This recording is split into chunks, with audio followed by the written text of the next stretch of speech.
अस्सलाम वालेकुम viewers, welcome to Saira Noori's kitchen.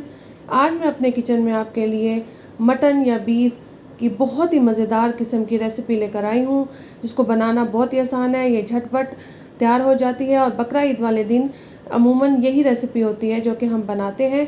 तो ये मेरी बहुत ही स्पेशल रेसिपी है जो मैं बकरा ईद वाले दिन अपने घर में बनाती हूँ। बकरा ईद वाले दिन सबको जल्दी होती है कि बकरा ज़िबा हो और हम जल्दी से उसका गोश्त या कलेजी बनाएं। तो और लहसुन प्याज भी यकीनन सब लेडीज़ मेरी तरह से पहले से छील के और तैयार करके रात में ही रख देती हैं। तो व्यूवर, जैसे ही सुबह को बकरा ज़िबा हो तो अगर आप ये रेसिपी बनाना चाहते हैं तो आप फटाफट इसको बनाकर जो है वो अपने मेहमानों को और घर वालों को खुश कर सकते हैं। तो चलिए अब हम बनाना स्टार्ट करते हैं। तो इसके लिए मैंने यहाँ पर कुकर ले लिया है, आप देगची में भी बना सकते हैं, और उसमें मैंने 1 kg मटन डाल दिया है। आप बीफ भी इस्तेमाल कर सकते हैं। और उसके बाद मैंने 3 से 4 अदद प्याज ले लिए हैं, उनको बारीक बारीक कट कर लिया है, वो डाल दिए हैं। गार्लिक डाल दिया है। 3 से 4 अदद या 5 अदद टमाटर ले लिए थे बड़े बड़े, उनको भी कट करके डाल दिया है।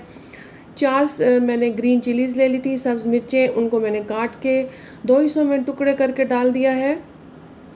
इस तरह से तमाम चीज़ें हमने देगची में या कुकर में जिसमें भी आप बना रहे हो इकट्ठी डाल देनी है। अब यहाँ पे मैंने मिसाले ले लिए हैं, जिसमें मैंने यहाँ पर नमक और लाल मिर्चें डाल दी हैं। नमक हस्बे ज़ायका, लाल मिर्चें मैंने 2 टीस्पून डाली हैं क्योंकि ग्रीन चिलीज़ भी डाली हैं।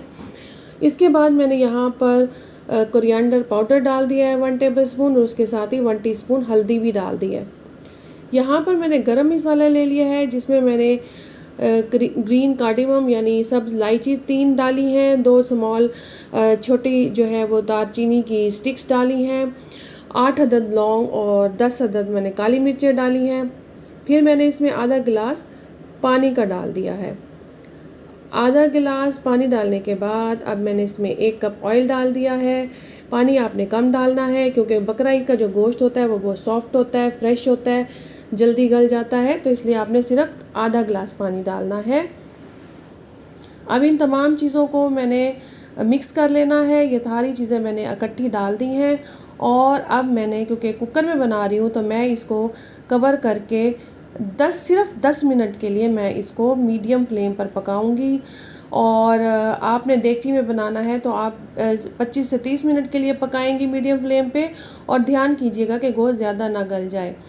और 10 मिनट के बाद जब मैंने यहाँ कुकर खोला है तो यहाँ पर जो गोश्त है वो गल चुका है और पानी भी ड्राई हो चुका है। तो अब मैं इस गोश्त को अच्छी तरह से भून लूँगी।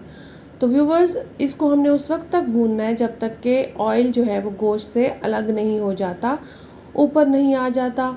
तो यहाँ आप देख सकते हैं कि गोश्त जब मैं भून रही हूँ तो उसका जो ऑयल है वो ऊपर आ रहा है, और इसके साथ ही पानी भी ड्राई हो रहा है। तो यहाँ मैं गोश्त को चेक कर रही हूँ तो ये इतना सॉफ्ट हो गया है कि चम्मच से तोड़ने पर भी ये आसानी से टूट गया है। यानी मैंने हाथ से नहीं तोड़ा, सिर्फ चम्मच से उसे प्रेस किया और वो टूट गया है।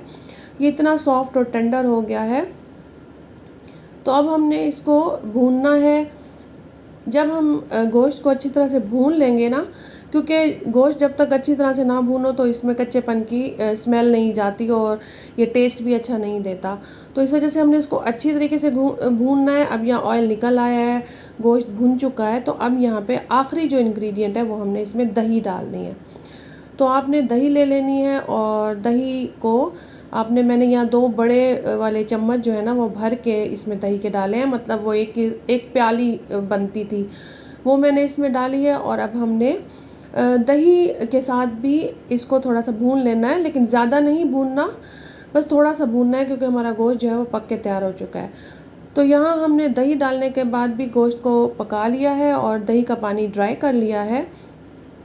तो यहाँ हमारा मटन बिल्कुल तैयार है। अगर आप इसमें ज़्यादा ग्रेवी यूज़ करना चाहते हैं, बनाना चाहते हैं, तो थोड़ा सा पानी डाल के उसको 5 मिनट के लिए दम लगा दें गरम मसाला स्प्रिंकल करके। लेकिन मैंने इतनी ही ग्रेवी रखनी थी तो मैंने इसमें पानी नहीं ऐड किया। तो यहाँ पे हमारा मज़ेदार किस्म का बकरा ईद स्पेशल बकरा ईद वाला सालन तैयार है, जो हम ईद वाले दिन बनाते हैं। तो व्यूवर्स, ये बहुत ही मज़ेदार है, बहुत ही फिंगर लिकिंग है।